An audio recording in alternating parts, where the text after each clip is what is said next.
And it is one of those mornings where you wonder whether you might be inhabiting some sort of parallel reality, some sort of alternative universe. You might have wandered onto the holodeck on Red Dwarf and woken up surrounded by holograms and false representations of reality. Which headline would you actually start with? Would you start with Bernie Ecclestone, the Formula One Supremo, coming out as the president of the Vladimir Putin fan club and having a swing at Volodymyr Zelensky, while also telling Lewis Hamilton to get over the latest episode of him receiving racist abuse, in this case from the former Formula One driver Nelson Piquet? So Vladimir Putin, Bernie Ecclestone says he would take a bullet for Vladimir Putin. Is that the headline you would start with today? Or do you prefer this one? Prince Charles has promised not to accept any more suitcases full of cash from sort of dodgy Middle Eastern potentates. I mean, for the record, I'm not making that promise on this occasion. I try and keep it on the down low.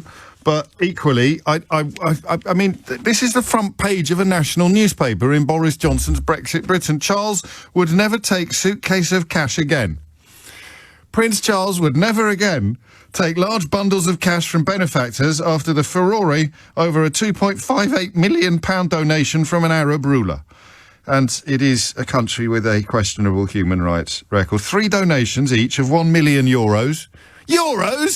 Farage will be having a fit. What's wrong with good old-fashioned British? If you're going to take a suitcase full of cash from a potentate, from an Arab potentate, the least you could do is take it in pounds sterling with the Queen's face on it. Blimmin' euros? What sort of a traitor is... That's not even the best story that I suspect, just because the weight now of reality is becoming almost too much for anybody to bear. It's barely being reported at all that the governor of the Bank of England... It used to be the case that if the governor of the Bank of England sneezed, the whole of the British media caught a cold. Every utterance, every syllable would be afforded enormous weight. But since Mark Carney came out essentially against Brexit and subsequently got proved completely right, while people like Jacob Rees-Mogg claimed that you shouldn't listen to the governor of the Bank of England on matters fiscal, you should listen instead to him, the sort of cosplaying Victorian undertaker. The role of the governor in British public discourse, or at least in media reportage, has been hugely diminished. Reality keeps proving the last fella right, so we better ignore the current fella. Guess what the governor of the Bank of England has said? Households and businesses face a very large national real income shock that will make Britain the worst performing country in the developed world. Trebles all round. Of course, nothing to do with the Prime Minister or indeed the Conservative government. They continue to get all the big calls right while simultaneously doing their best. Andrew Bailey said the UK economy is weakening more than others. It has been evident in the last few months, and in the last months it has happened. This was at the annual forum of the European Central Bank. But hey-ho, look over there, there's a little rabbit. Unbelievable. Thank goodness we haven't recently become the only country in history to impose economic sanctions on ourselves. Otherwise, we'd really be in shtuck. We'd somehow be worse, potentially, than the worst performing economy in the developed world. But we're not going to talk about the head of the Formula One operations, suggesting that he would take a bullet for Vladimir Putin. We're not going to talk about Prince Charles's noble and admirable promise not to accept any more suitcases of cash from Arab potentates. And we're not going to talk about the governor of the Bank of England warning that the United Kingdom is set to become the worst performing economy in the developed world. We're going to talk instead about a story that is fascinating on a million levels. It's fascinating politically, it's fascinating socially, and it's fascinating, I think, journalistically as well. You remember last week when the Times newspaper reported briefly that Downing Street staff, possibly up to and including Boris Johnson, had sought to get a job for his then mistress in the Foreign Office. His then mistress, now wife. The affair, it turns out, had been going on for rather a long time. It started before Boris Johnson's previous wife was diagnosed with cancer and continued throughout her chemotherapy treatment. But you remember that the story appeared in the Times and then disappeared, becoming almost immediately a sterling example of something called a Streisand effect, which I'd like to thank everybody involved in pulling that story from the Times for giving me a crash course in what the Streisand effect actually was. I had spent years thinking that the Streisand effect was when you announce your farewell tour and sell out the Albert Hall for 2 weeks, and then a couple of years later you come back for another farewell tour. I don't know where I got the wrong end of the stick on that one, but I've misused the phrase Streisand effect many times over the years. Turns out instead it's when you try and remove something from the public eye. In Barbara Streisand's case, it was a beach house, I think, in Florida, a photograph of a beach house that she tried to sort of get struck from the public record for perfectly understandable protection of privacy reasons. But in trying to do so, she accidentally drew way, way, way more attention to the story than just allowing it to pass unnoticed or unmentioned would have done in the first place. The Streisand effect kicked in on this story about Downing Street trying to get Carrie Simmons, as she then was, a big six-figure job in the Foreign Office in a spectacular fashion. And yesterday, with the publication of Private Eye, which I have recommended to you on countless occasions as by far the loudest speaker of truth to power in this country, and unlike some of us who pride ourselves on speaking truth to power, Private Eye does so without any fear or favour. Sometimes frustratingly, there is no loyalty to anything except the truth at Private Eye Towers, and while the rest of us aspire to similar levels of integrity, it is very hard, of course, to achieve. But Private Eye is a fortnightly digest of stories that a responsible media in this country would be all over on a regular basis. Way ahead of the field, for example, on the PPE scandal, way ahead of the field on the parties at Downing Street, all sorts of stuff that client journalists and client media, by which I loosely mean the stuff that is dictated by Rupert Murdoch or Viscount Rothermere over at the Daily Mail or the Barclay family at the Telegraph. They will never, ever go near it. And Private Eye have gone into much more detail about what actually happened and why there was such desperation in Downing Street to keep the details of that attempt, of that whole story, out of the newspapers. And it's pretty gross. Or not gross, that's a bit prurient of me. It's tacky and seedy and unpleasant, and Boris Johnson inevitably is sitting on a sofa smack in the middle of it. I'll share some details shortly with you that you may, if you've got very young children with you in the car, I'll choose my words very carefully and felicitously, but you may, it will involve, I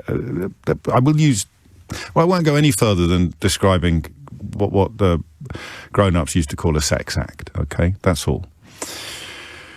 And the question I'm going to ask you is whether it matters, and also something I only allow myself to do very rarely on the programme, because otherwise it makes for very, very lazy radio. And although I'm hugely in favour of very, very lazy radio from the presenter's perspective, I appreciate that from the listener's perspective it can be less attractive. I'm going to ask whether you care.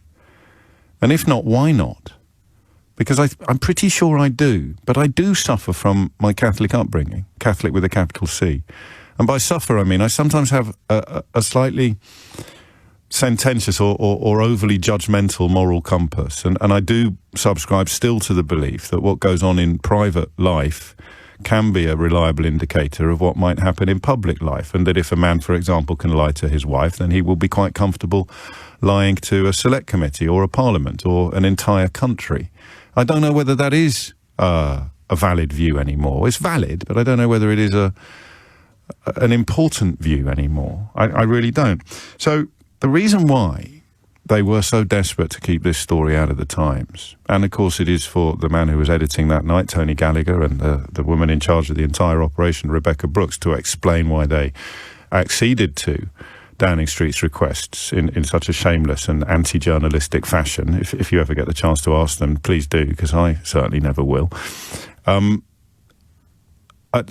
reason why they were so keen to keep this story out of the newspapers is that there was grave concern, according to Private Eye, who have some of the hardest working lawyers in the whole of the British media, so I just get that out there front and centre early doors, was because of the details that weren't published by the Times. So this is like the Streisand effect squared. John Ashcroft, who accepted a peerage from David Cameron after making various promises about his offshore finances, published a book a couple of years ago which originally broke this story it described how aides at the Foreign Office were wary of Boris Johnson's desire to give Carrie Symonds a job because they had become aware of the fact that he was having an extramarital affair with her. He was having an adulterous affair with her. And the way in which they became aware was because an MP who was used to dropping into Johnson's parliamentary office without warning walked in abruptly and found Johnson and his current wife, then mistress, in what has been described as a compromising situation. The Friday night attack of the Abdabs at number 10 was caused by a baseless fear that the Times might be more specific about the compromising situation, Private Eye reports. So it wasn't so much the fact that Johnson was trying to secure a six-figure job for his mistress. It was about the way in which Foreign Office aides and other colleagues had found out that the woman was his mistress. And that is the bit where listeners of a timid disposition, which is the phrase the editor of Private Eye uses in yesterday's edition, might just want to turn the volume down briefly. I don't think this qualifies as a complete trigger warning, but certainly if you have younger children in the car with you at the moment or over the brunch table, just be aware. An MP walked into the House of Commons and found the Foreign Secretary's mistress performing a sex act on the Foreign Secretary in the House of Commons estate, or in the Foreign Office. No, it would be his parliamentary office in 2018. And that was the reason why, although none of it was reported at the time, people knew she was his mistress. Otherwise, presumably, he'd have been able to get her a six-figure job as Director of Communications. I'm going to say that once more, and we're not going to dwell on this, and we're not going to be prurient or puerile, because this is, I think, the country deserves better than to be sniggering about this stuff, but it also deserves a lot better than to be silent about it. The reason why Foreign Office aides and other colleagues of the then Foreign Secretary Boris Johnson knew that the woman he was trying to secure a six-figure job for as a Director of Communications in one of the great offices of state in this country is because they were disturbed in the middle of a sex act on a sofa in his parliamentary office by another MP. I'll stick in a reportedly and an allegedly, but the detail in Private Eye is eye-wateringly frank. And as I say, John Ashcroft, who sort of bought his way to prominence in journalism and polling and publishing and various other areas, had also published a more watered-down version of events. So there it is. 10:16 is the time. I'm going to get on my high horse now and tell you I think this is gross. I think it's disgusting. I can just about make allowances for the extramarital affair because that is something that happens. Marriages fail. It's sometimes two people's fault. It's very, very rarely 100% one person's fault. Just because Johnson has a history of sexual incontinence and fathering children all over the shop, some of which he publicly acknowledges, some of which he moves heaven and earth to avoid publicly acknowledging, doesn't mean I don't know the privacy. I don't know the details of his last marriage's failure any more than I know the details of what on earth would have attracted Carrie Symonds to a man widely tipped to become Prime Minister in the first place. But I do know this. It's the House of Commons. It used to be front page news if they found smears of cocaine on the cistern of House of Commons lavatories. It probably still is. But the man who is now Prime Minister, sitting on a sofa, enjoying a sex act from a woman who was not his wife, what's happened? What's happened in his parliamentary office? What's happened? Tell me a politician who could have been reported to have engaged in this sort of behaviour, whose career wouldn't be over in a nanosecond. Tell me, if you would, a Labour politician who wouldn't be all over the front pages today if this had been about them, even if in opposition. Imagine it was Keir Starmer or Jeremy Corbyn. Sorry, no one wanted that mental image. Just imagine. Right? I'm not going nuts, am I? This is really, really weird. And what is misconduct in public office? If not a sex act on a sofa in your parliamentary premises? But I don't know, and this is where perhaps I need your help. Is it just because it's him? Is this the most positive proof yet that the rules, the normal rules, the normal standards just don't apply? Look, you can cheat on your wife and remain in politics. Didn't used to be the case. Cecil Parkinson's career was over when he impregnated his secretary, to all intents and purposes. It's only, 40 years ago, if that? And here we are now. Oh, yeah, OK, what else is in the news today? He's signed a big cheque for Ukraine. Let's talk about that. So, have we gone mad? Or is this just the case of me being a bit of a dinosaur and this sort of stuff doesn't matter anymore? And this is the key bit, because I'm not going to buy the argument that this sort of stuff doesn't matter anymore unless it wouldn't matter whoever it was in the centre of this story. So here I am asking you a question that even in these crazy, crazy times, I never thought I'd ask. Does it matter that a foreign secretary in his parliamentary office was interrupted in the middle of a sex act being performed by his then mistress, now wife? 03456060973. Two more words for you. Monica Lewinsky. That was quite a big deal, wasn't it, at the time? It's not identical. But then the second question I've got for you is, how do you think we've reached a place in our history where this isn't a bigger deal? How has that happened? Is it all down to who it is? Or is there something more significant and arguably even more sinister going on? You've got an MP who resigned recently for looking at pornography that he stumbled across while searching for pictures of tractors. He's not in the House of Commons anymore. And yet, the man who accepted his resignation was interrupted in flagrante delicto in his actual office.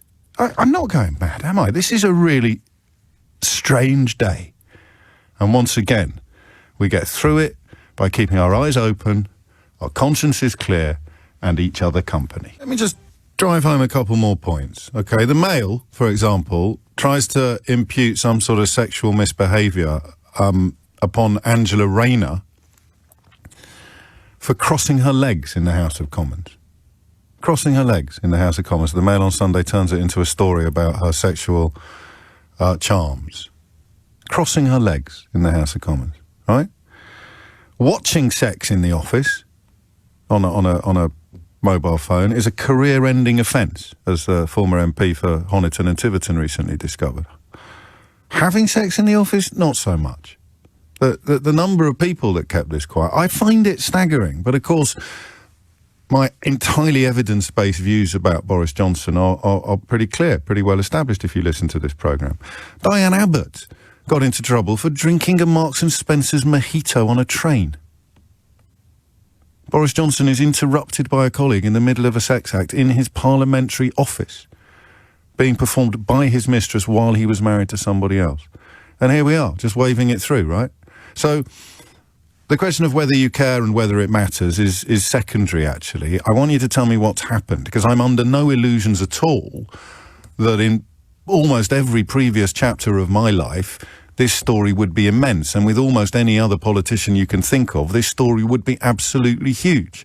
Private Eye published it yesterday. As far as I can tell, not a single newspaper has gone near it today.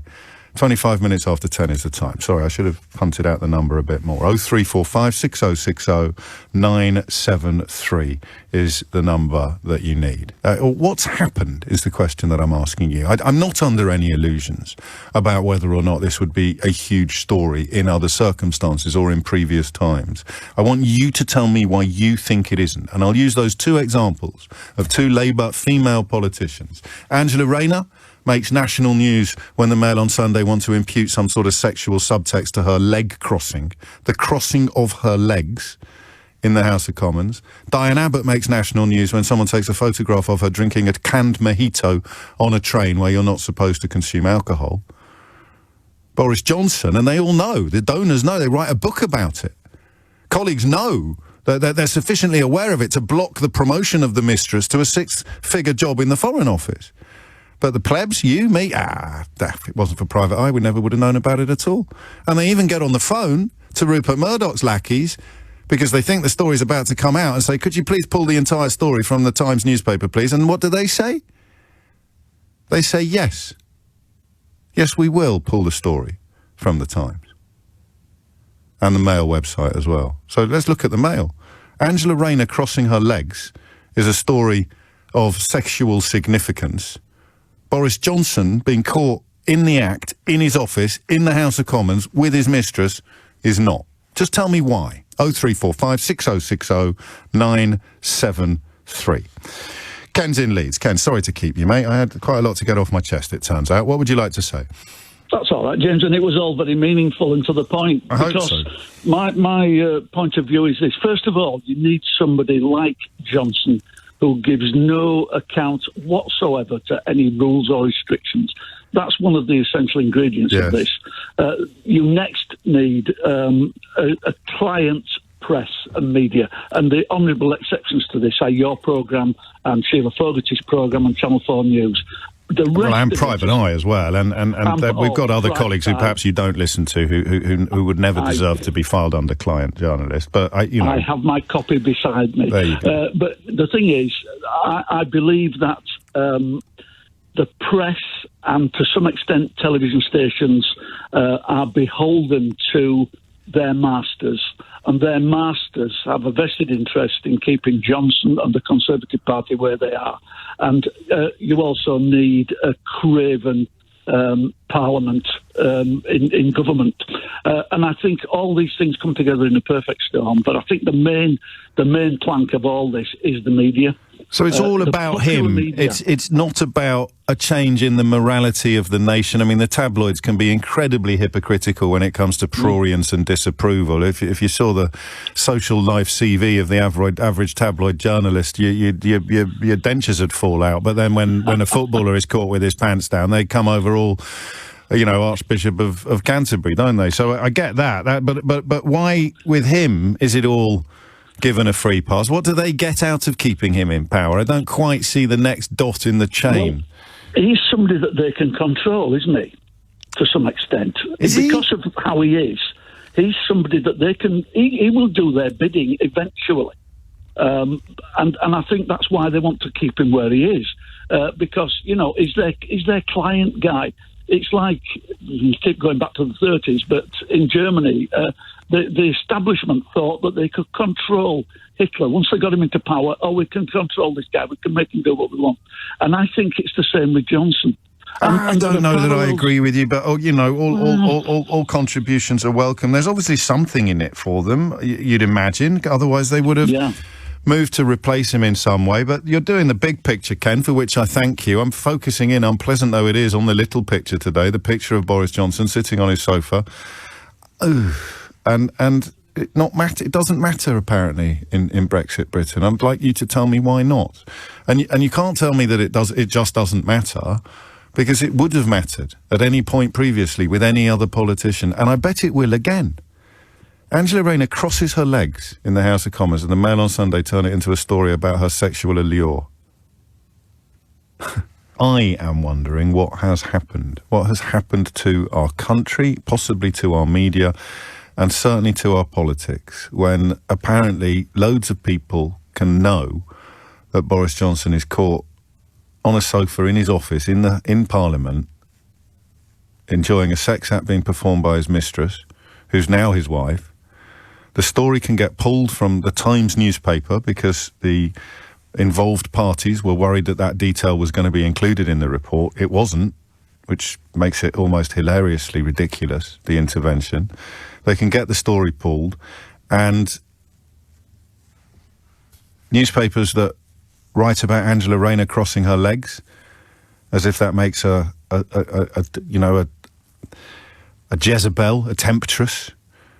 Diane Abbott having a tin of mojito on a train where you're not supposed to drink alcohol. I mean, Matt Hancock resigned for being caught kissing his mistress in his... I'm just asking what has happened. The short answer, one of the shorter answers, is that there was no footage of this. He just got caught by a colleague, and they've kept it all on the down low, kept it all quiet. Enough people knew for the kibosh to be put upon his attempt to get his mistress a six-figure job in the department. Enough people knew about it for that, but no one thought we needed to know, as he moved from Foreign Office to Downing Street, where, of course, he didn't demand that Matt Hancock resigned after being caught merely kissing, standing up kissing his mistress in his office. I think now we all know why, don't we?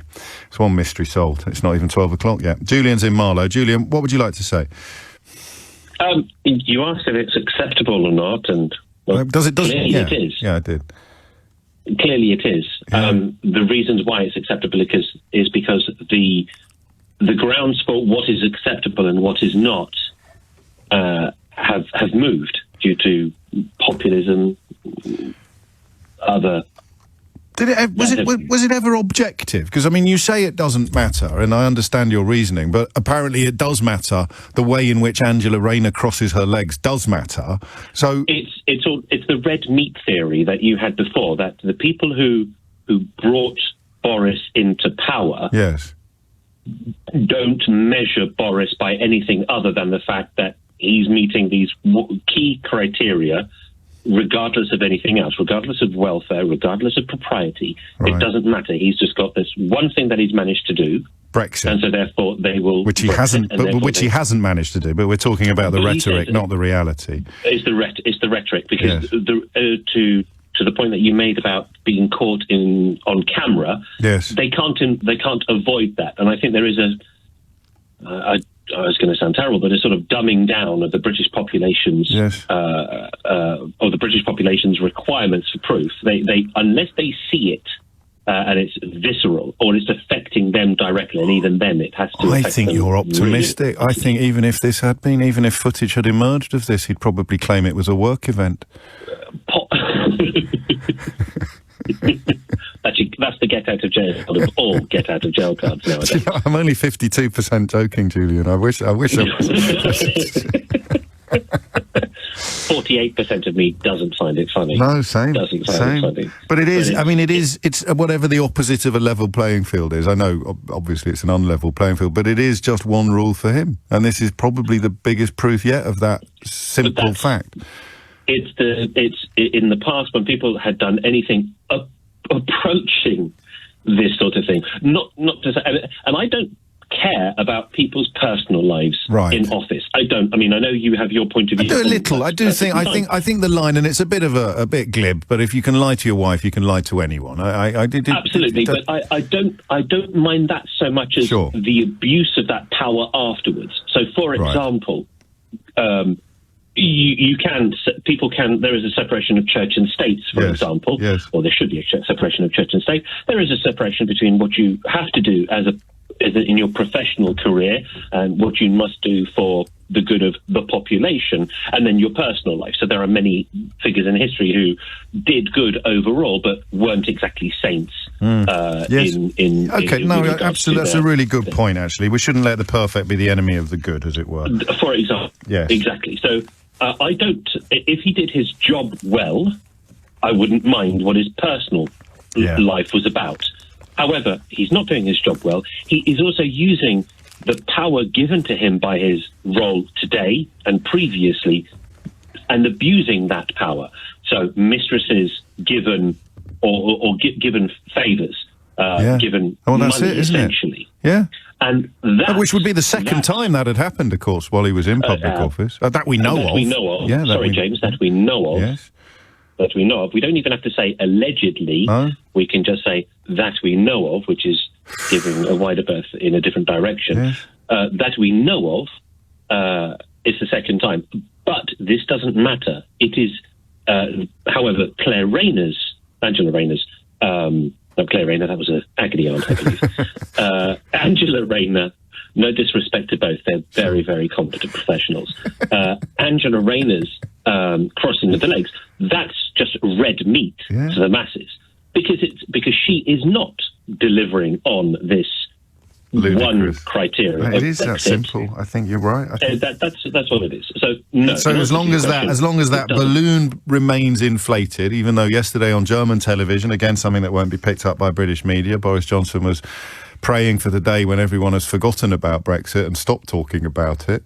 You can see why. But as long as the balloon of nonsense, the balloon of bilge remains inflated, people will allow, forgive, pass off everything. I mean, the only resistance I have to Julian's analysis is that it is so simple and straightforward. And, you know, I have 3 hours a day to contemplate these matters. I like to think it's more complicated and lends itself to deeper thinking. But sometimes you need to do the deeper thinking to get to the relatively straightforward conclusion. Thank you, Julian. And I particularly enjoyed your concern at the reputation of Claire Rayner, the late agony aunt and mother, of course, of the Observer's restaurant critic. A rather brilliant Jay Rayner. Thank you, Julian. I mean, yeah. The problem now is, do you recognise yourself? Are you, so these are the people that fascinate me, are you someone that sits there tutting into your marmalade over Angela Rayner crossing her legs in the disgusting misogynistic way in which Glenn Owen reported it and David Dillon published it in the Mail on Sunday, while also going, oh, well, it's absolutely acceptable for the Foreign Office to have to be careful with my language here. I mean, you all know what happened, but you don't need me to paint any pictures or drop any sort of double entendre style hints. Absolutely outraged, or at least piqued. My disapproval was piqued by that horrible story about Angela Rayner crossing her legs. But the Foreign Secretary enjoying a sex act on a sofa in his parliamentary office and being interrupted by a colleague, the discovery of the affair leading to the kibosh being put upon his attempt to install her in a £100,000 a year job as Director of Communications, that's just outrageous. It's objectively outrageous. I'd love to talk to you if you are now being described. That Angela Rayner, oh, she's trouble. Oof, honestly, have you seen the length of her skirt? And when she crosses her legs, oh dear, that's awful. Boris Johnson enjoying a sex act on a sofa in the House of Commons with a woman who has subsequently become his wife, but at the time was his mistress, and who he would have installed in a six-figure job in the Foreign Office if he hadn't actually been caught in the middle of the sex act by a colleague. Oh, that's absolutely fine. How have they done that to you? Is it just Brexit? Are you still clinging to the carcass of Brexit, even as the Governor of the Bank of England warns that we're about to become the worst performing economy in the developed world? You still think it's a big enough win to forgive him everything else, even as he appears on German television laughing at you by dreaming of the day when we all stop talking about Brexit. Since when did any winner want you to stop talking about a victory? Could you imagine if Alex Ferguson said, I wish you'd stop talking about all those titles I won? Could you imagine that? Or if Andy Murray said, oh, please don't mention the Wimbledons I won. Be ridiculous. Bad luck last night, Andy, by the way, if you're listening. I just take a moment to say you are an absolute... It's rather presumptuous of me to imagine that he's listening, but you never know. If you see him today, just tell him he's a star, will you? He's brought me more pleasure than any British sportsman in my lifetime, including Trevor Francis. 10:42 is the time. Susan is in Crawley. Susan, what's going on? Do you know what, James? As I said to your researcher, the morality of the man, it's not in question. We know he's deeply immoral. We know he's selfish. We know he'll cling to power at any cost. My concern in this story, for the whole affair that he conducted, his wife had cancer. She was going through chemo. Later she did. I'm not interrupting you. Well, I am interrupting you, but only briefly to say that at the time of this particular sex act, her cancer hadn't been diagnosed, although the affair did continue after it had been diagnosed and while she was receiving chemotherapy. So just a detail, perhaps. Yes, I understand that. Okay. I'm more concerned about the fact that he had the affair at all whilst his wife was going through this. I'm a cancer survivor. The last thing I felt whilst I was going through that was sexy. The last thing I felt was being able to perform any kind of wifely duty. I don't know if that stands for every woman that has gone through this. Right. I felt my partner, who is my wife now, didn't make me feel that way at all. That's how I felt. So for me, his affair was an act of cruelty. Even if it started before, it should have stopped. Even for the duration of his wife's illness, he could have picked it up again. Do you understand me, James? I understand. No, you've just moved me. That's why I'm quiet. You've moved me. It's a new level to the man. He's cruel. He's insensitive, and for that reason, I would never ever vote for him at all. And I long for his demise. Political demise, just to be absolutely clear. Susan, you make a really powerful point, and I mean it, a very moving point. I've not been there. I've neither had cancer nor had an affair, and thankfully my wife hasn't been ill in that way either. But I can't quite imagine it. What would you do? What would you do? And what did he do? He did what he always did. Let's go back to the school report, shall we? It serves us so well. I think he honestly believes that it is churlish of us not to regard him as an exception, one who should be free of the network of obligation which binds everyone else. I'll take a moment here, if I may, just to reflect upon, because I've done a few public events lately, and I know a lot of people very kindly come up and thank me for sort of keeping the light on and even keeping them sane. I always say that's mutual. That works both ways. You've kept me sane. I feel a sense of relief in the last month or so, perhaps since the vote of no confidence. I feel a sense of relief because the Emperor really is naked. And there's always that, and today's story is probably the final nail in the coffin of the suspicion that you might be the one that was missing something, you might be the one that was mad and everybody else was sane. The man's despicable. There is no getting away from it. I don't have the words, and my vocabulary is pretty good, it's pretty big. I don't have the words to describe what Susan just encapsulated. The moral bankruptcy, the sexual incontinence necessary to do what Boris Johnson does, has always done and will always do. So I have felt in the last month, I've only just noticed it then, actually, a sense of relief. As if, well, it doesn't matter how bad things get, we were right. He really was that awful. You know, sometimes people might say to me, do you think you should tone it down a little bit? Do you think, and I think, yeah, maybe I should actually, this can't be helpful, you know, it's a democracy, he's in charge, But no, he's every bit as awful, just like Trump is being discovered to be at the January the 6th hearings, as we touched on yesterday with Simon Marks. He wanted to go there. He didn't care that they were armed because they weren't going to hurt him. I mean, the depravity of Donald Trump was right there, front and centre, but so many people in the British media and British politics were behaving as if he's not that bad. Don't be silly, don't mention the 1930s, don't use the F word. And now here we are looking at Boris Johnson. Oddly, this story, the more we talk about it, the more I think about it, the more it sits, the more I have that sense of, oh, thank goodness for that. Or I mean, not even thank goodness. I'd quite like to have been the one that was mad and wrong about this. I'm now 100% certain that I'm not. The man's morality, the man is monstrous, morally monstrous. And the bit I'll never get, if I live to be 112, is you. You who would be like me, if it was anybody else. You who does have a moral compass. You who do care about family values. You do think that a man who can lie to his wife can lie to anyone. And at any other point in history, with any other politician, you'd have been joining me on the slightly moralistic or judgmental side of the fence. And I believe you would have meant it. I'm not going to suggest that your whole moral compass has been fraudulent for your entire life. I think you would have meant it. I don't think you cared particularly about Angela Rayner crossing her legs, but if any other politician, Labour, Liberal Democrat, Paddy Ashdown, Labour, John Prescott, Conservative, Cecil Parkinson, if any other politician had been reported to have behaved in this fashion, and as Julian Imalo beautifully reminded us, not just the sexual indiscretion, which some people can find forgivable, some people can find negligible, but trying to put your mistress into a big job. That doesn't get much more corrupt than that, does it? Really? Morally? And you would have hated that once.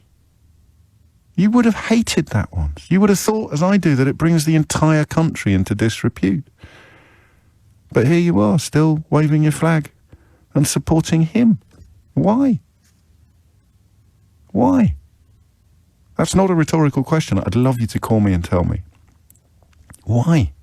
0345 6060 973. And if the penny's dropping, if you're listening to this, as many people do, and going, oh, God, he's right. I've been shouting at him for years. Dave got in touch early doors to say, I hate you. And I've tuned in by accident this morning, but you're absolutely spot on this. If you're listening now and thinking, oh, God, he's right, he really is as awful as James has been telling us all this time, then just give me a ring and tell me why you resisted that conclusion when the evidence was so clear. I just would genuinely love to know, because I like to take things apart in the hope of understanding how they work, and then together we can put it back together again. It's stunning, right? This is Britain. This is the United Kingdom. This is England. And we are ruled by a man who makes Henry VIII look like Mary Whitehouse. You'd be fired if it was your workplace and you were caught in a...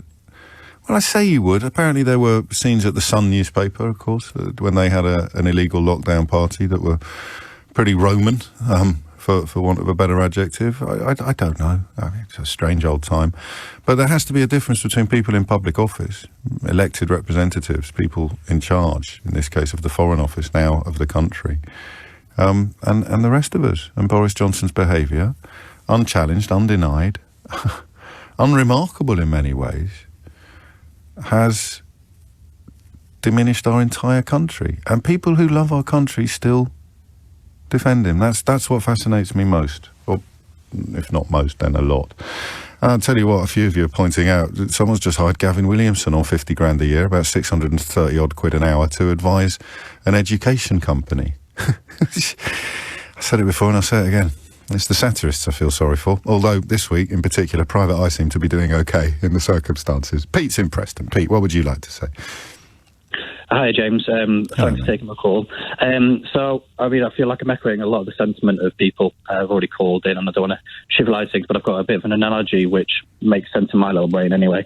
But in terms of his character, I feel he's very much like Voldemort in that he's very interested in power only. He'll do what he wants. You know, when we all said it was priced in, all these stories, they are like the Horcrux for other people. I didn't see this one coming on the horizon, Pete. Go on. Yeah, maybe it's the COVID talking, I don't know. But I say for everyone else, we all knew what he was like. And that would normally, I say when a controversial thing comes out, it would normally... But that's the interesting thing, isn't it? You see, I wonder if we do all... I mean, look, I say he's gross. I think it's horrible. Someone else says he's gross, I love it. And you say, but why do you love it? And all they usually have is because it upsets people like you. So I get those two strands, if you like. I think he's gross, he's diminishing our country. That's awful. Yeah, I think he's gross, he's diminishing our country. That's great, because it upsets people like you. They're the patriots, remember, under the Liz Truss definition of patriot. But then you must have another group of people who...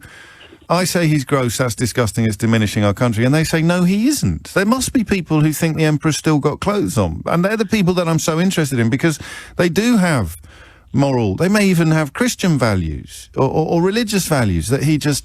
but I think they want to be part of, you know... Part of what?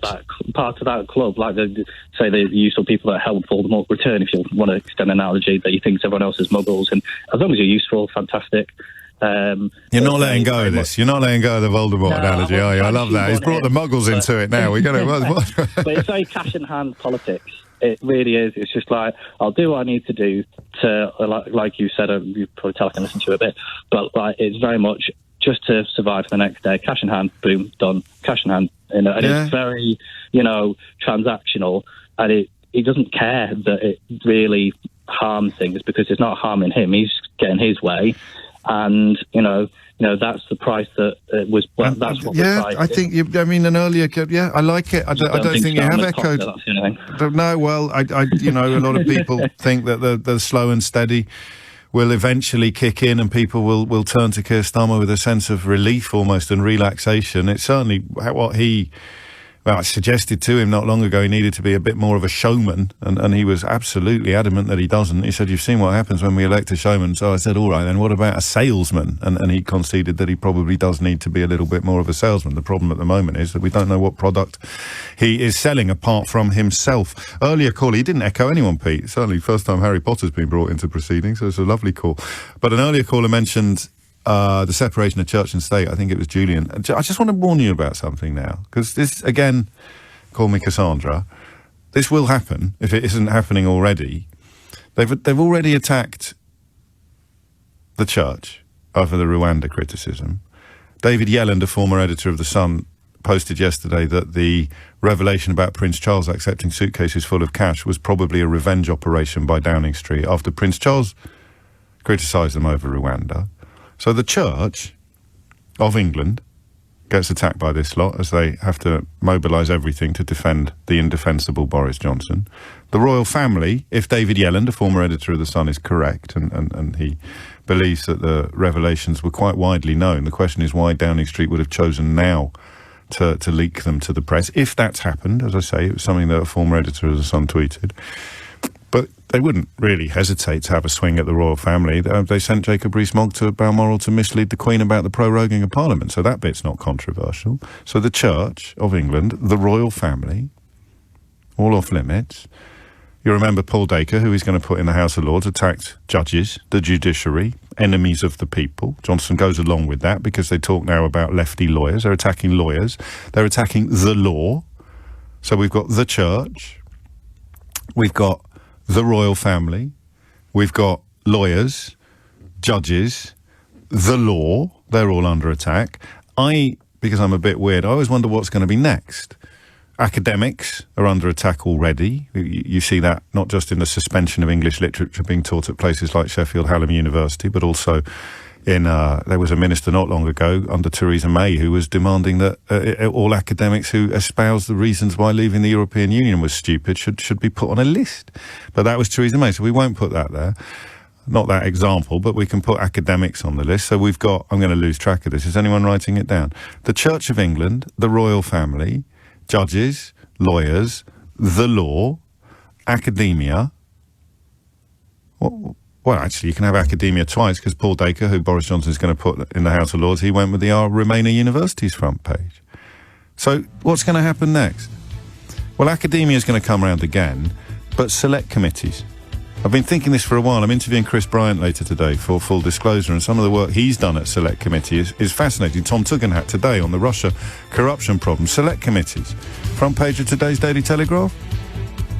Number 10 fears PM faces kangaroo court. Well, that sounds bad. What's the kangaroo court that the Prime Minister faces? It's the inquiry into whether he misled Parliament over Partygate risks, and it's been conducted by the Privileges Committee, on which 4 out of 7 of the members are Conservative MPs. So even now, the next line of attack is against a committee with a Conservative majority. We missed a couple, didn't we? When you are defending the indefensible, what will you attack? Who will you attack? So we start with the Church of England, and then we move on to the royal family, and then we've got judges, and then we've got lawyers, and then we've got the actual law, of course. And then we've got select committees, even the ones with a Conservative majority. Allies of the Prime Minister last night accused the inquiry launched by the House of Commons Privileges Committee of being a kangaroo court. That is a committee upon which there is currently a majority of Conservative MPs. I forgot about the BBC. I forgot about Channel 4. When you are defending the indefensible, what wouldn't you attack? Academia? It's already often under attack. That's what the whole woke nonsense and culture war is supposed to be about. I could just do with one more to go for the 10. You know what it's going to be? Little old me.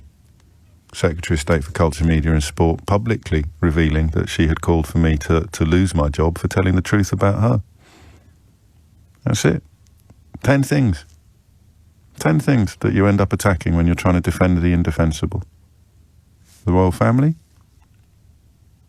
the Church of England, judges, lawyers, the law, academia, the BBC, Channel 4. Going to forget one now. What was the other one? Something else? And me. So it's 11:04. Glenn's in Hoddesdon. Glenn, what made you pick up the phone? Literally, James, it was just that you asked that simple question. Why do you think that normal people, or reasonably moral people, normal average people, aren't clamouring for like Boris and especially Trump and people like that to be thrown out? Yeah. And it's something that I thought about myself, and I thought about it because over COVID, we had a really, really bad time. I think I had a badder time as, let's just say, most people would have had. So at the end of the day, when Boris was having parties, I was questioning myself as why I wasn't actually out with a placard with maybe people with the opposite, political spectrum protesting. So you're a fan, traditionally, a big fan, are you, of him? No, not really at all. Not. I wouldn't say a big fan. It was just. I would vote Conservative normally, but it just surprised me that when all these things come out and you can't argue them right or wrong, why I would still be saying no. Let's keep Boris. That did question me. And you are in that. You're still in that camp, are you? You're still in the. I really am, unfortunately, James. Yeah. Well, don't say unfortunately. Why? What would? I mean, he was having parties. What happened during COVID? What was the worst thing that happened to you during COVID? Well, I lost my mum during COVID, I'm so and if I'm sorry. honest with you, James, that wasn't the worst thing that happened to me. So you can imagine it wasn't a very good time for my And he family. was having parties. And he was having parties. So why wouldn't? But he's still your man. A straight, normal person would be saying, "Look, let's get this guy out." When I thought about it really quickly, Jay, I know you've been so one way. No, I want no. You take as long as you want, mate. Seriously. The simple analogy is, if you've got a really, really decent company like KPMG, somebody like that who looks after money and they're really good, and you invest £100,000, and over a year they get you a return of 3% every year for the last 100 years. Yeah. But then you've got another company over the road, and they're a group of scientists, and they get a monkey to throw a dart at the stocks and shares, and consistently over the last 100 years they get you a return of 15%. Right. You go with a monkey. Oh, I see. I know that. Do you understand what I mean, Jay? No. I know it sounds very, Well, no, very I understand the childish or words whatever. that you're using, but what's the return that you think that you're getting? Okay, so for example, if that's my perception, that's what I think is a perception of most people. So say, for example... But I can Brexit. count money. Well, I mean, I was about to say, you Right. clearly still Perfect. think Brexit was a good idea, don't you? I no, but James, I didn't phone up here to argue the benefits of Brexit with you. You kind of did, because you cannot defend Boris Johnson unless you're still clinging to the carcass of Brexit. It's intellectually impossible. Fine, that's perfect. You've got me, but I'm not clinging to Brexit. I'm not clinging to the rights or wrongs of it. I'm clinging to simply one fact. Go on. That he got it done. But he didn't. So now, say for example... But he didn't. He didn't. In the perception of... In the view of somebody that says, I want to have Brexit. Yes. And you have Theresa May, and you have the paralysis in Parliament. And if I could just jump to Trump 1 minute, if that would be okay. So, yes, of course, Glenn. say for, believe me, I'm no Trump supporter either. I'm not that already. But what I'm saying is, if you're an American and he says, look, you know, Americans for Americans jobs, and then Ford say, I'm moving a car plant to Mexico, and he says, do that and I'll tax you 50% or whatever it was, and they change their mind. That's people seeing things getting done. Let's not talk about, because I don't think that happened, did it? I actually think that did, James. Did it? But there were other things. Like I say, I'm no expert on politics, but when he moved, and again, no, but let's talk about you. Let's zone in on this. Sure. So you've got the governor of the Bank of England warning that our economy is going to be the worst in the developed world soon. Sure. You've got even the government's own forecasts describing the damage done to our GDP by Brexit as being off the scale. Worse than COVID, by multiples, worse than what COVID has done. The Brexit that you still think he got done is not done. They're now threatening to tear up the treaty that you're claiming as a reason for continuing to support Boris Johnson. They're trying to pass legislation in the House of Commons that would allow them to abandon what you have been persuaded involved getting Brexit done. So they're trying, literally, Glenn, as we speak, they're trying to get Brexit undone. And here you are, still. Why? They're trying to get just that border between Northern Ireland and England and UK changed, aren't they? That's what they're trying to do. Yeah. Can I just say as well, all the forecasts as well, this is another thing let's just focus on that. Because you use the phrase get Brexit done, that they are now trying to get Brexit undone. Undone. But so you can't cheer them for getting it done and cheer them when they're trying to get it undone. But the point is, James, Go on. The things that they've said to we're going to do this, yes, they actually have done. For example? They've got, well, as in Brexit, and that you can criticise it now. You have to listen to the words, Glenn. You have to listen to the words. Totally listening to the words. They are trying to get it undone. No, the only way that you could come out of the customs union and the single market while respecting the role of the Good Friday Agreement, the only way you could do that was by having a border in the Irish Sea. But if they take away that border... No, you can't take it away. Why is that? Why is that, James? You'll have to explain. Why can't we just not have a border between what is Northern Ireland and the UK? Because that would break the Good Friday Agreement. But I mean, I'm not being funny, but if they want to have a border between you, this is what I mean, James. If you want to a debate to me, like for example, Brexit, or you want to take a what do you like about Brexit? Knowledge. What do you like about it? No, but it's not no, honestly, James, what I'm saying is my whole reason for calling was not to debate the fact of left and right. And I live with you for one reason. You're still a fan of Boris Johnson, even though you lost your mum during COVID while he was having more parties than Peter Stringfellow. Yes. The reason the only reason you've got I'm a fan of Brexit. But you are saying he got it done. No, you're saying I'm a fan of Boris Johnson. Not at all. You can't be a fan of somebody that's made that many mistakes. But here you are, supporting him, bringing me to explain your support for him.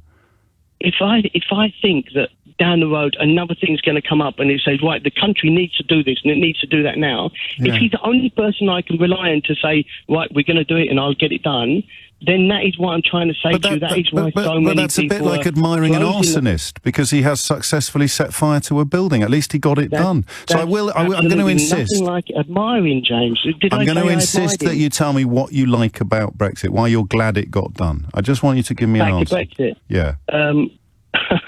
Well, because a lot of people thought that... I don't care about them. I only care about you. I only care about you. What do you like about it? Governing themselves. What? No.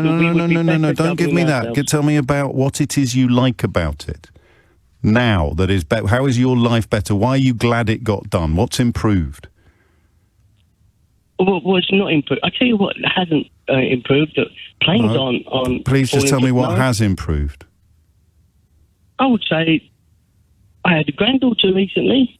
That's improved. Probably not a consequence of Brexit. So let's try again. What is it? Why are you glad it got? Why are you glad it got done? James, I don't know what you want to say. My life has very little change. Why are you glad it got done? Because I believe that the UK should be ruling itself. Exactly the same thing. The UK always was ruling. The UK always was ruling itself. Well, our courts said that there was legal. That's got nothing to do with Brexit.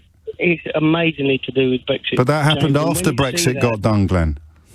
Yes, exactly. Which is why. So how can Brexit have fixed something that you think is still broken?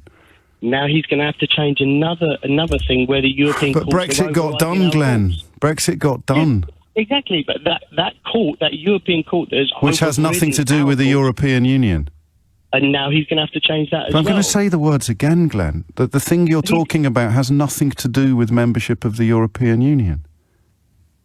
But no, it's just another thing that he's going to change. But if he needs to change that, who's going to change it? But Glenn, I asked you why you were glad that Brexit had been done, and you talked about Rwanda. But Rwanda is happening after Brexit got done.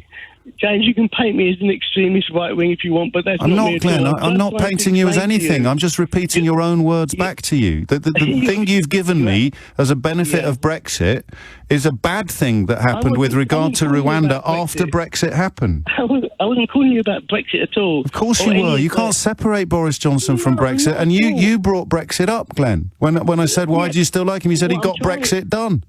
He got it done. So how come the Rwandan thing? How come the Rwandan thing happened then?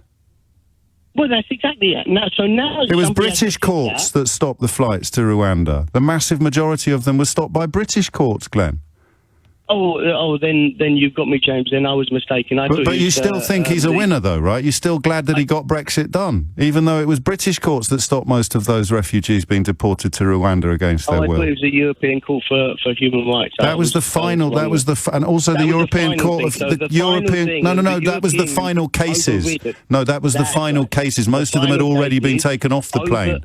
Overruled our courts. But even if this was a zinger. It doesn't work because that's got nothing to do with the European Union. And do you know, finally, Glenn... At the end of the day, you're not ruling yourself. No, Glenn, you're not making any sense. I'm not against you, and I'm not arguing with you. And I know that in a debate like this, you're far more intelligent. It's not me. It's not intelligence, Glenn. There's just facts, mate. You can't argue about whether it's raining or not. Do you know whose idea the European Convention on Human Rights was? No, James, but I'm sure you do. Would you like me to tell you? Would you like me to tell you? Yes, please. I would. I'll write it down right now. Winston Churchill. Fantastic. And you're against it? No.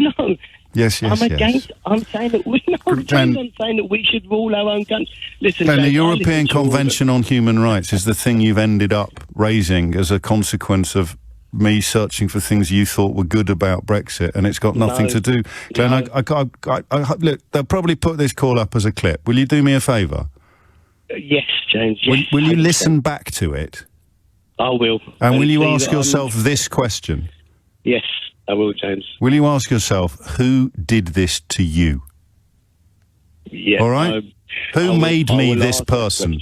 Who put me in the position where I sounded like this on the radio? And I don't mean that unkindly, but I care about you, and I care about the country where we live. I care about the country that your granddaughter is growing up in. I care about the fact that your mother quite possibly died as a consequence of lockdowns being brought in too weakly and too late, and the leadership from Downing Street throughout the coronavirus being inadequate and unclear. I care about all of that, and I care about you. Ask yourself, when you listen back to this clip, who turned you into someone that doesn't? But I will do, James. Mind how you go. And as you'll know, if you've listened to this programme for a while, there was a time when I'd have bounced Glenn around the studio like a ping pong ball. But those days are behind us now. The battle was lost. The desire for a second referendum, which I felt could be advanced by pointing out that people who supported Brexit very, very rarely knew anything about what they were supposedly supporting.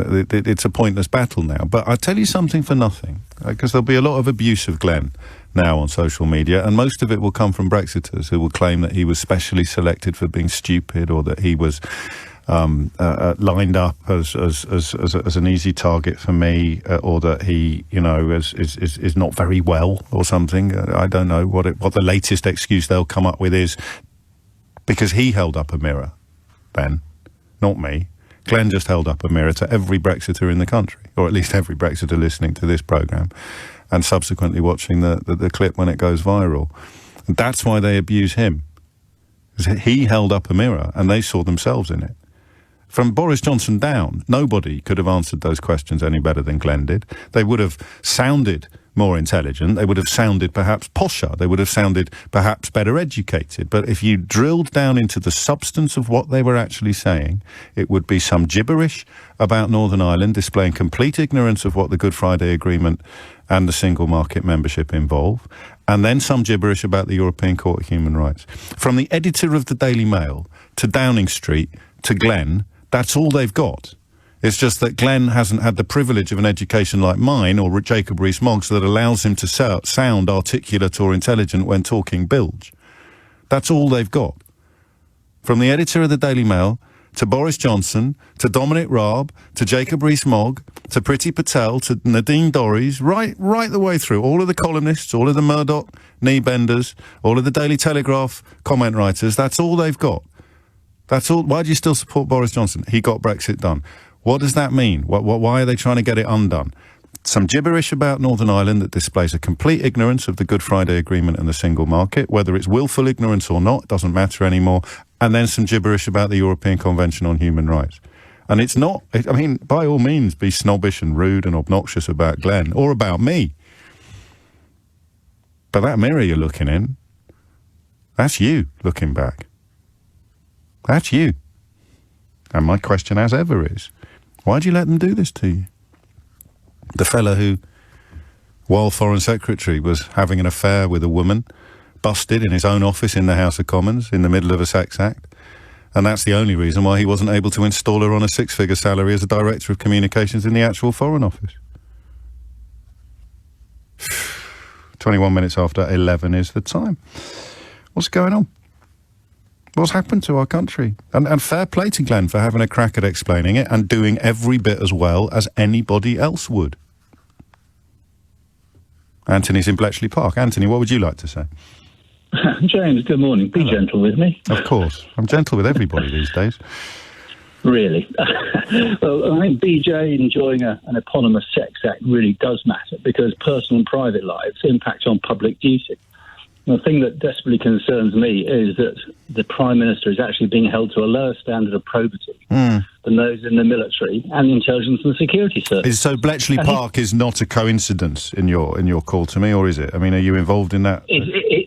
No, I'm a former military intelligence officer. Okay. But my concern is, again, that the standard he's being held to is far lower than the standard I was held to and my colleagues in other services, and he runs the country. That's a really powerful point. And part of the reason for those standards is the fear of blackmail or similar. Indeed. And affairs are a red flag on suitability because they involve deception. Yeah. And that therefore calls into question suitability for high office. And it's worth noting for all your listeners that there's a rigorous vetting process that people in the military and the intelligence and security services go through. And they question drinks habits, drugs habits, sexual habits, finances, trustworthiness. They actually ask you if you're a terrorist or were you a communist. And then a long process is taken with referees. And then a judgment is made on whether you're not suitable to hold a high vetting clearance, of which there are a number of levels. If any one of those is red flagged, that they turn around and say, you're simply not safe to be holding on to top secret information, you're certainly not safe to get access to intelligence, and you're certainly not safe to be involved in the most sensitive issues of state, which impact on the security of the United Kingdom. And if you then look at the various flags which the vetting agencies will then look at with extreme concern, I'm afraid our Prime Minister ticks every single box. And so my question is, how has he escaped not being put under much further scrutiny or much more close scrutiny by the security services? I know it's a very highfalutin thing for me to say as a simple former army officer, but I'm desperately concerned that we've got a Prime Minister who has achieved almost nothing. And if you look at the reports that have been squashed into Lebyadev's session to the House of Lords... I was going to mention that. If you looked at the Russian interference report, which was suppressed, how and why is this being allowed to take place? Wasn't there also... when he was Foreign Secretary, were there not reports that he didn't have access to absolutely everything that a Foreign Secretary might be expected to have access to because of concerns? I could have got that wrong. It just rings a vague bell, a tinkle in the background. Just talk me through why, and this might be a stupid question, but I presume it isn't because it happened. Why should the Prime Minister be held to the same standards as an army intelligence officer? Shouldn't your country? Yeah, well, I know that bit, but is there no argument at all that you should be held to higher standards? Because I'm struggling now. I'm not going to lie to you, Anthony.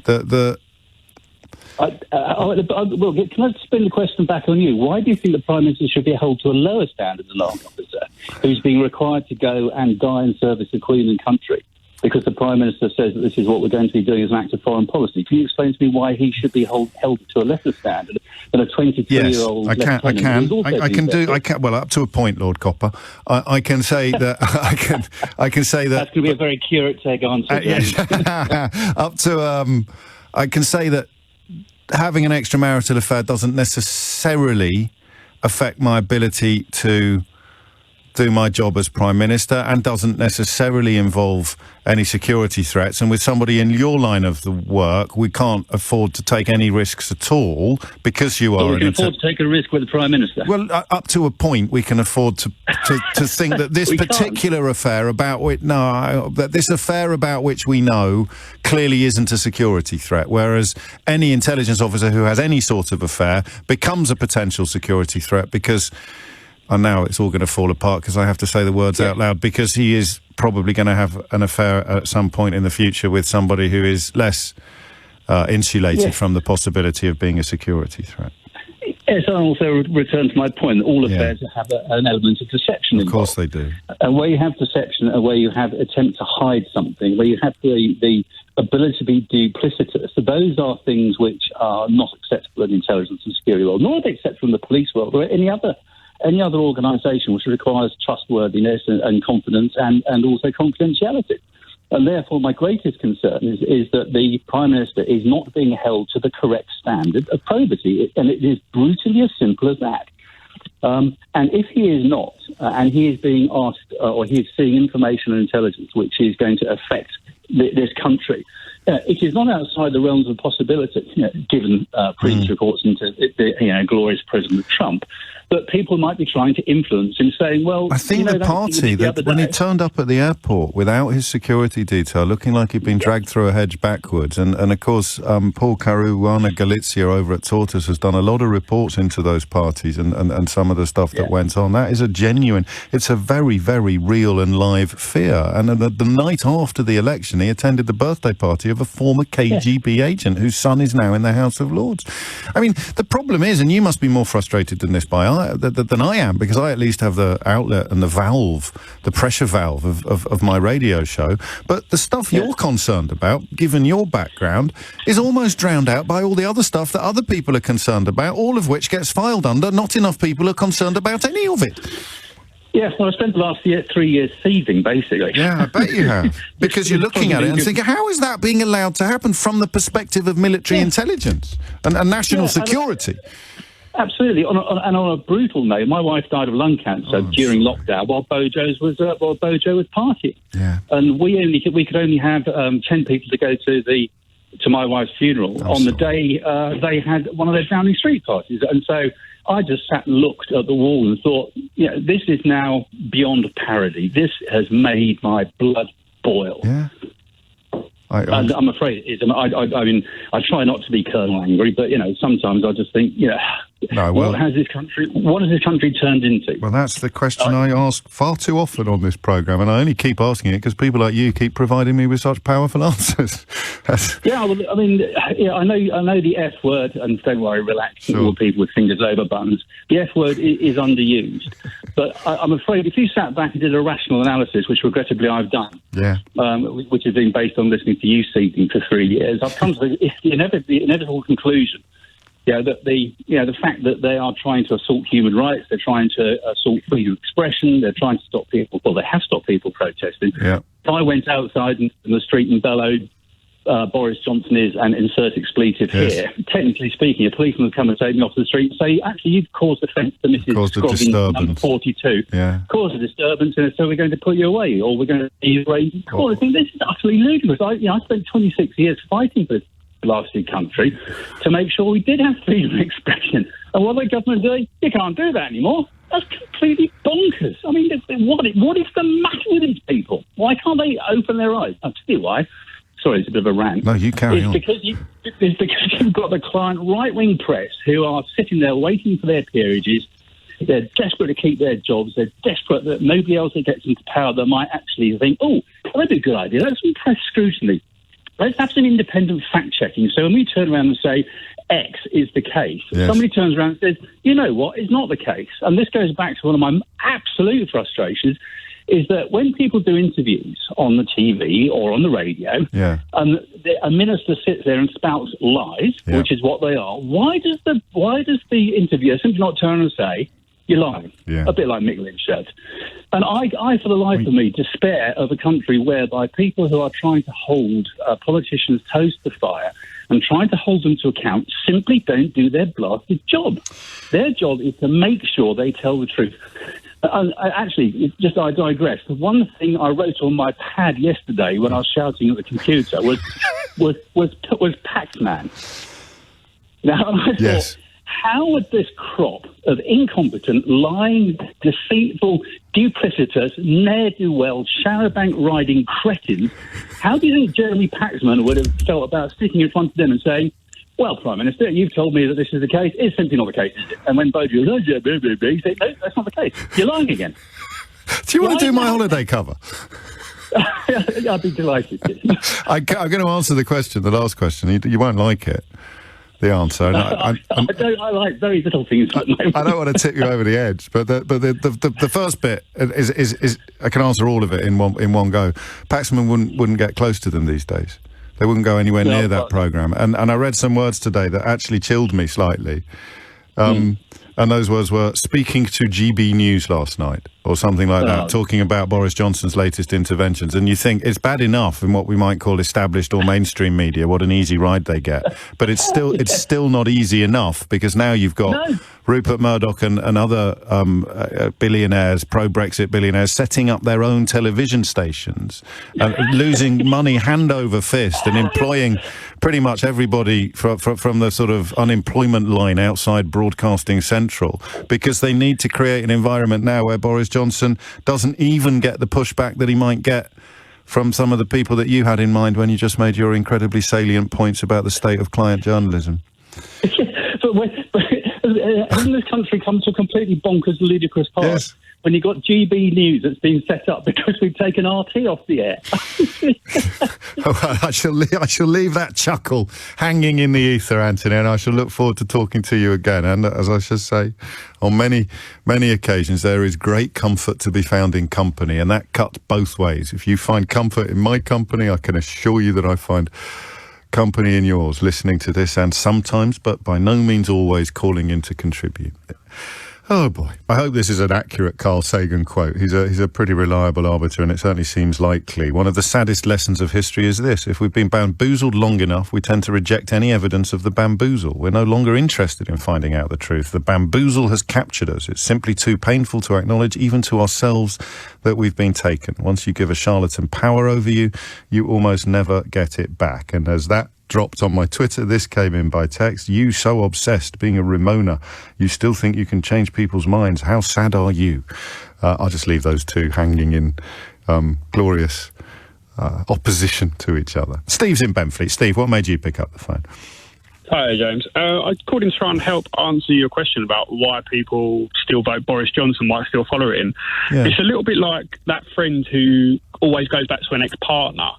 Because I kind of find myself doing it, kind of going back to Boris Johnson, and then pulling myself back out of it. So, I mean, I know you voted for him in the past. I voted for him in the past as well. Yeah. I mean, 2008, to be Mayor of London when he campaigned on a Liberal platform, but I fell for it. So, yeah, mea culpa. Yes. You live in London, so you had basically maybe more than 4 years of seeing Boris Johnson before a lot of the rest of the country.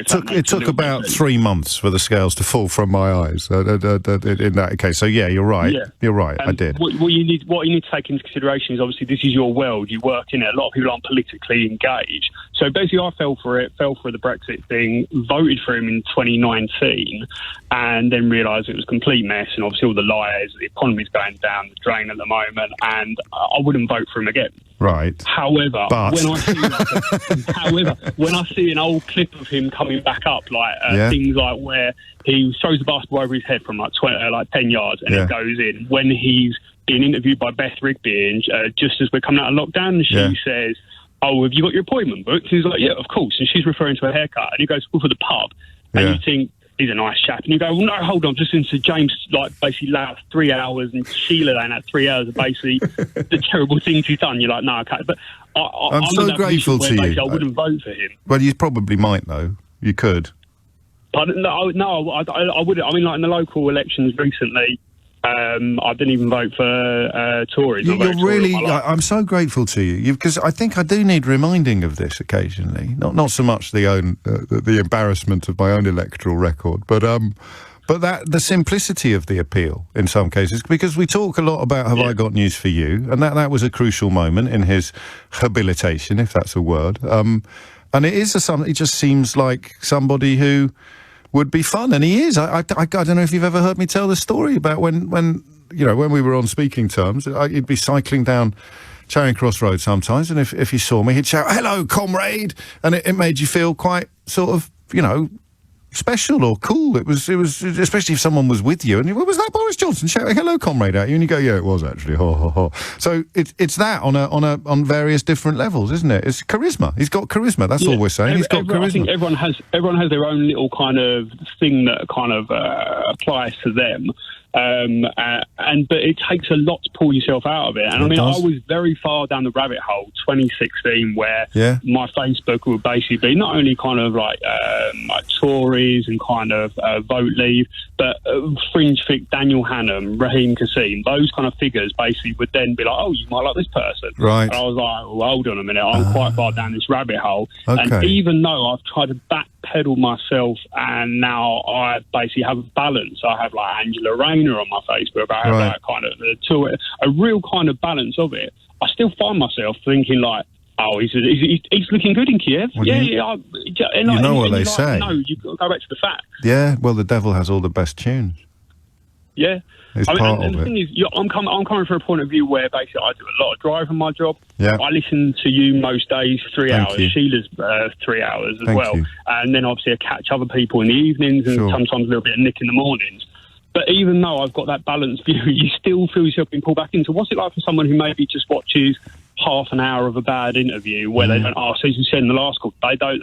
nothing at all. They just see an occasional cabinet minister popping up saying he got all the big calls right, and they think, oh, well, that's good enough for me. That'll do. Yeah, that must be true.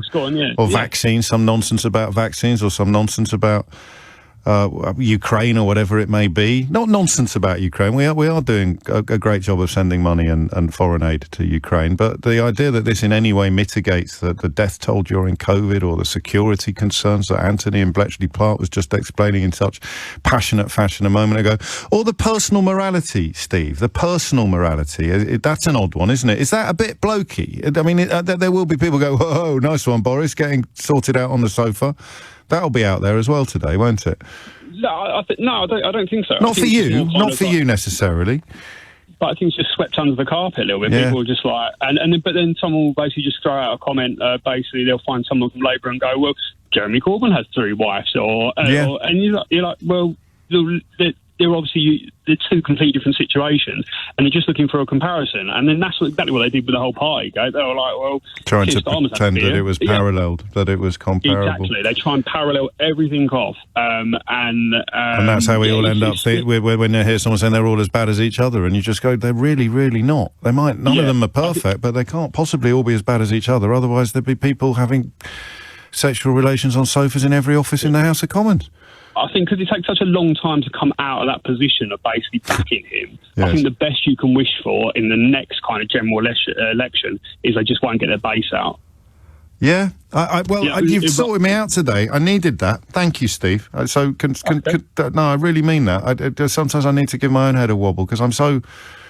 It's not down a rabbit hole, as it were, but I'm so close to the action that sometimes I forget what it looks like from different perspectives. And it isn't a mystery how most people can still be warm or positive. And it's not a question of, if you dig into it, it might well fall apart. But the simple, honest answer that gets filed under charisma is the one that all the analysis and reporting and intellectual knocking around in the world isn't necessarily going to dent. You have to arrive there for yourself, while recognising that, like your mate who keeps going back to someone who's clearly not good for him, you can't live other people's lives for them.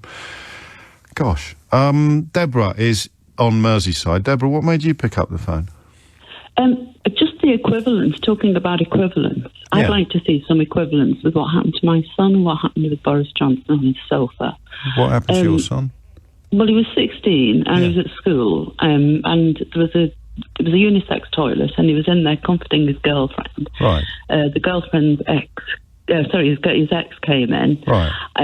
Put it on Facebook, and the next thing, they were both hauled into the head's office, and they said they'd seen him having sex, which obviously hadn't, and they were both hauled into the office and both permanently excluded on the spot. So rumours... So how have they got excluded from school, had their school careers destroyed, when he can then run the country and be doing things like that at work? It's unbelievable. It's been quite an hour, this, Deborah. I don't know how much of it you've listened to, but I just only thought things couldn't get any more remarkable in terms of radio broadcasts. You come along with the tale of your 16-year-old son being expelled from school for rumours of sexual activity on the premises. Yeah. Or reports of sexual activity on the premises, whereas no one's denying that Boris Johnson did. Wow. What happened to your son? Did you fight this decision? Well, the governors upheld the head's decision. Right. And that meant that he was out, and the other school that he'd left to go to that sixth form wouldn't let him back in. Good grief. So we went to appeal, and the appeal committee found it in his favour, and said they had to be reinstated and all the rest of it. But by that point, it was too late, and he lost a year of his education. The girlfriend had to leave her home. Oh. She was sent to another school, and she ended up living here as well with us. So we had both of them. It was so disruptive. But, I mean, that's not the point. It's all behind us now. Well, no, I was interested in whether justice was done. I think I've got the story here. And your son cleared his name after the expulsion was overturned because he hadn't done the things that his ex had accused him of. Well, let's just leave the jury out on that one because there was never an investigation. He says he didn't. All right. The evidence was very sketchy, but the girl said he did. So there was never an investigation, which was sort of the crux of my objections, really. If they had an investigation and found it was true, I would have upheld it. I would hold But they took it all on the word of they took it all on the word of a spurned ex, and in this case, there's not even a denial yet. No, I mean, there's not even been an attempt to withdraw it from publication, but not an attempt to deny the allegation or the detail of the story, which is why Private Eye went to print with it yesterday. So we hold a 16-year-old schoolboy on Merseyside to a higher standard than we hold our Prime Minister. Destroy his education. Anyway, we'd say we've moved on, but I just think I just brought it up because on the fact that what's going on now. No, I hadn't even thought of what a comparable situation might look like, and if I had, I would not have happened upon a couple of school children. But there it is, a higher standard of expectation for a 16-year-old schoolboy in Liverpool than there is for a Prime Minister in the actual House of Commons. And he's all right now. He's doing okay, is he, despite losing that year of school? He did well in his schooling, but there's been lasting effect, I think. I'm sure there has. He's getting by now. Good. Well, we're off this afternoon to choose his wedding venue, so he's moved on in every respect. But thanks for listening. Hey, thanks for talking, and I'm always here. That's an incredible little juxtaposition or comparison, isn't it? There it is. House of Commons, Foreign Secretary. Yeah, never mind. Boys will be boys. School. 16-year-old school children? Oh, sorry, we can't possibly tolerate that. We're going to turn your life upside down, despite the fact we can't prove or disprove what it is that you stand accused of. Of what's happened, really. I mean, it is. I wish it wasn't. I wish it was a broader or more complicated or more subtle inquiry. But it is all about one man, isn't it? And how many years have we been asking that question of essentially why does he keep getting away with it? And the answer is probably simple. It's a combination of what we have to credit as charisma, very carefully contrived charisma. He deliberately ruffles his hair before he walks onto stages. Everything is artifice. Everything is performance.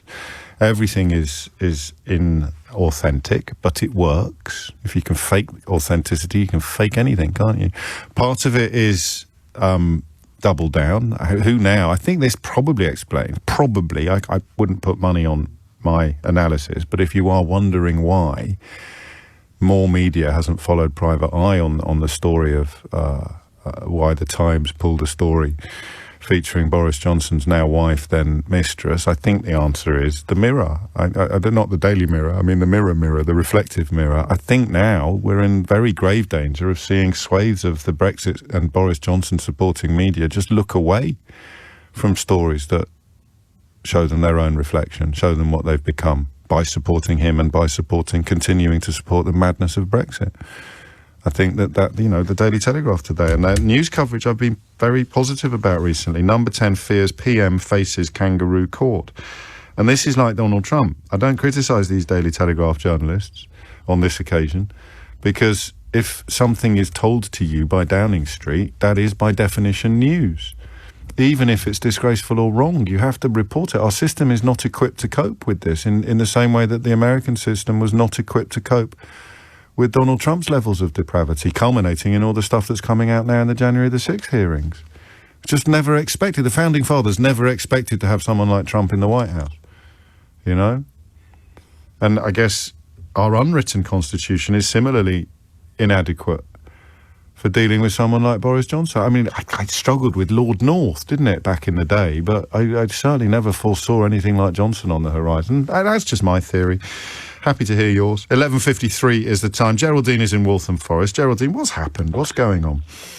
Well, what I see is that he actually got away with his biggest stunt before he'd even started, because we allowed this. Now, I always go back to the fact that he did the worst thing, and how come it wasn't taken as the biggest warning?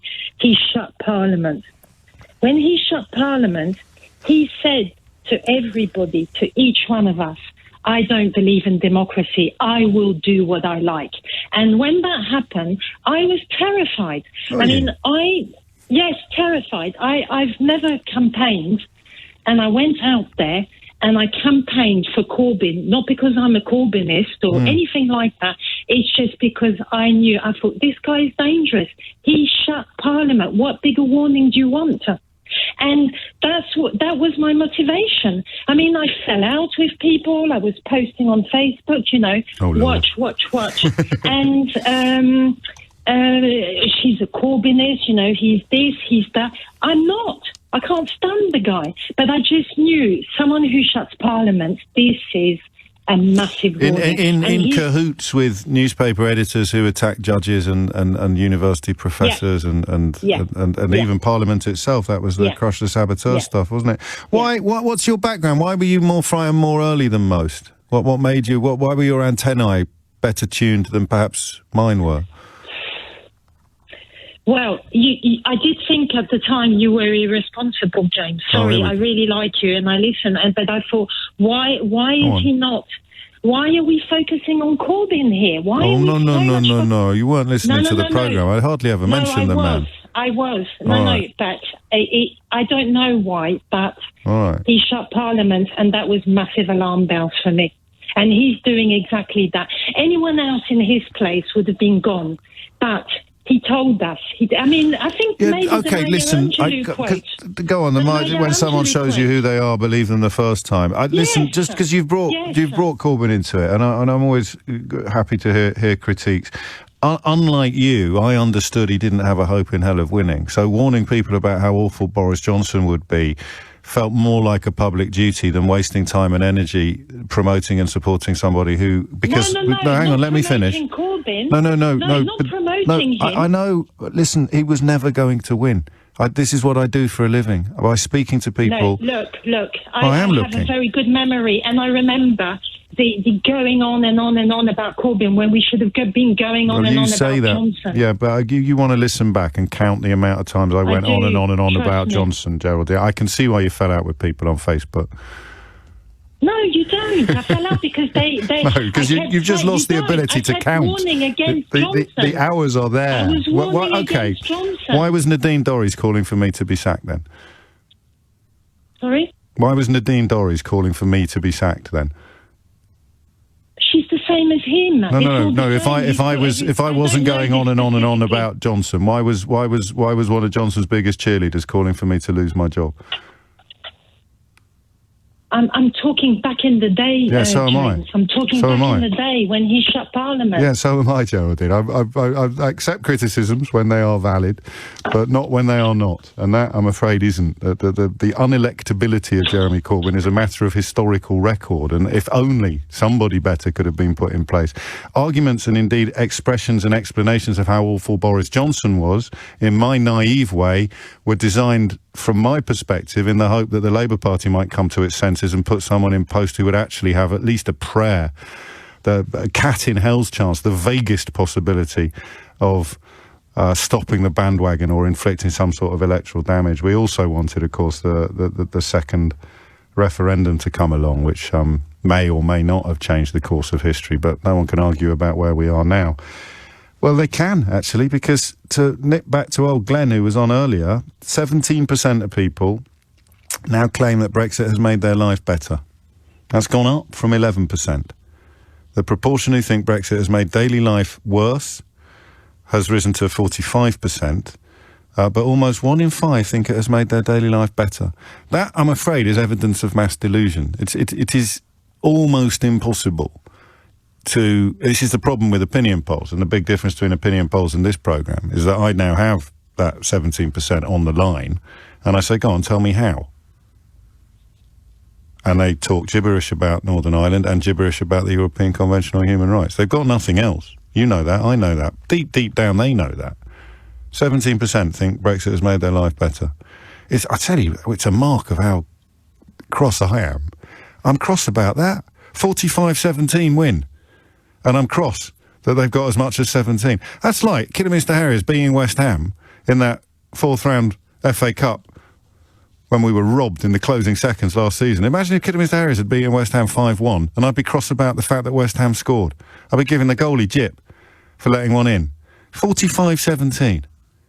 Going badly, my life's got worse, 45%, my life's got better, 17%. I'm cross about the mass delusion of the 17%. There's a distinct possibility that I haven't got my priorities in quite the right place on that.